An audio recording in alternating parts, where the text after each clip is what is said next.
Modi ji, lead or lose, Hormuz is our battle now. On April 18, 2020, in April 2026, Iranian forces began intercepting and seizing commercial vessels in the Middle East. These ships were carrying cargo bound directly for the Mundra port in Gujarat. By targeting vessels destined for Indian trade hubs, Tehran moved from general maritime aggression to a direct threat to India's domestic supply chains. Under typical circumstances, an attack on national commerce triggers an immediate, unified roar from across the political spectrum. You would expect to see politicians demanding naval escorts or retaliatory strikes to secure the nation's trade routes. But that roar never happened. The political opposition remained silent, and the government restricted its response to diplomatic protests, expressly ruling out the use of force. This total vacuum of outrage is highly unusual.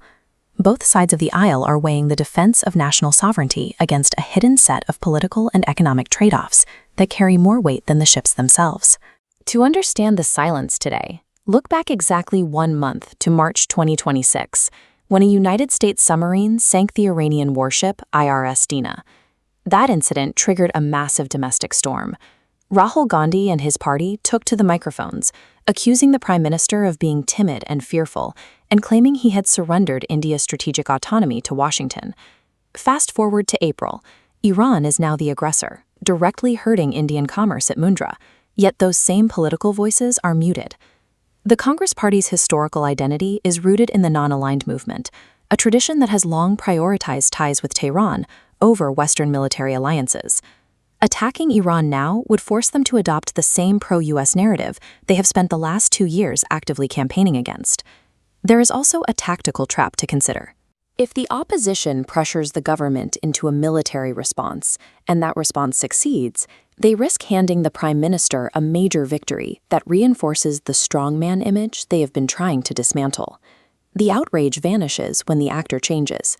The criticism isn't triggered by attacks on Indian interests, but by a specific political script that only activates when there is an opportunity to target the Prime Minister's relationship with the United States.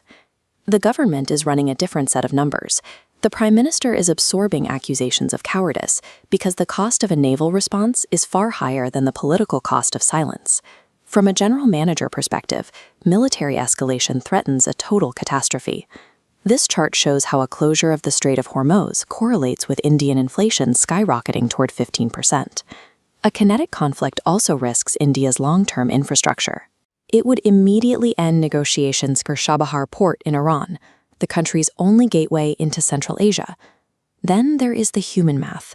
A war in the Gulf would immediately jeopardize the lives and livelihoods of 10 million Indian citizens currently working in the region. The government's silence is a calculated choice to protect fragile supply chains, rising domestic prices, and the lives of the diaspora. They are choosing economic stability over scoring temporary points for nationalistic strength. Indian foreign policy is currently moving on 2 entirely disconnected tracks. The government operates on a track of harsh, pragmatic math. Their reality is dictated by the status of ports, the price of goods, and the safety of citizens abroad. The opposition operates on a track of domestic theater. For them, geopolitical crises are only relevant if the facts can be fit into a pre-written script used to attack political rivals. In the high-stakes arena of international relations, the loudest political outrage is rarely about defending the borders. It is almost entirely about winning the battle for domestic power. 26. The Sanmar Herald, an Indian-flagged commercial vessel, came under direct fire while transiting the Gulf. In the high-tension hours following that attack, the crisis escalated into a total blockade of the Strait of Hormuz, physically sealing the corridor.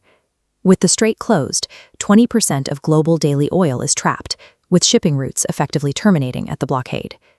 For India, the fallout is immediate. Domestic energy markets are now bracing for oil at $150 a barrel, as vital supply chains for raw materials are severed. The impact is hitting our primary industrial hubs.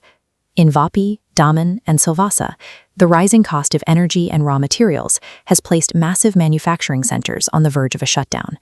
Today, these factories are the engine of the Make in India initiative. If energy costs remain at these levels, the survival of this entire industrial sector is at risk. The crisis in Hormuz is no longer a distant diplomatic issue. Because it strikes directly at our industrial core, the blockade has become a challenge to India's economic sovereignty. The standard international response has already begun. The UK and France have invited world leaders to a 40-nation diplomatic summit to discuss the crisis. Historically, this playbook relies on summoning envoys and issuing formal statements of deep concern, measures that do not physically clear the sea lanes. Under this Western-led framework, India is invited as a participant, with the Indian Navy's role limited to passive escort missions. This model leaves the blockade in place while Indian manufacturing costs continue to climb. Relying on a broad international consensus to resolve the standoff ensures that Indian supply chains remain broken for the foreseeable future. To protect these interests, PM Modi must authorize a rewrite of the military's rules of engagement, moving beyond the current diplomatic constraints. This shift moves Operation Sankalp away from simple escort duties toward an offensive-defensive mandate. This new mandate establishes a rigid maritime strike zone around every Indian-flagged vessel entering the region. The zone is a direct response to the specific threat posed by IRGC fast attack vessels currently patrolling the strait. Within this maritime strike zone, any vessel that aggressively threatens an Indian commercial ship is met with immediate and decisive force. By deploying advanced platforms like the BrahMos missile system to the region, the Navy creates a deterrent that state actors cannot ignore. These deployments send a clear message: Indian assets will no longer be used as leverage in a regional conflict. India is in a unique position to enforce this order, possessing the most capable regional navy in the Indian Ocean. Other major manufacturing economies, the sufferer nations, like Japan and South Korea, are seeing their energy security held hostage by the same blockade. India has the opportunity to lead these allies in a new energy security bloc, creating a security architecture independent of Western diplomatic timelines. This moves India beyond the passive role of a net security provider and into a position of active regional leadership. Strategic autonomy now means having the strategic will to use force. It is time for India to protect its own interests, anywhere, anytime.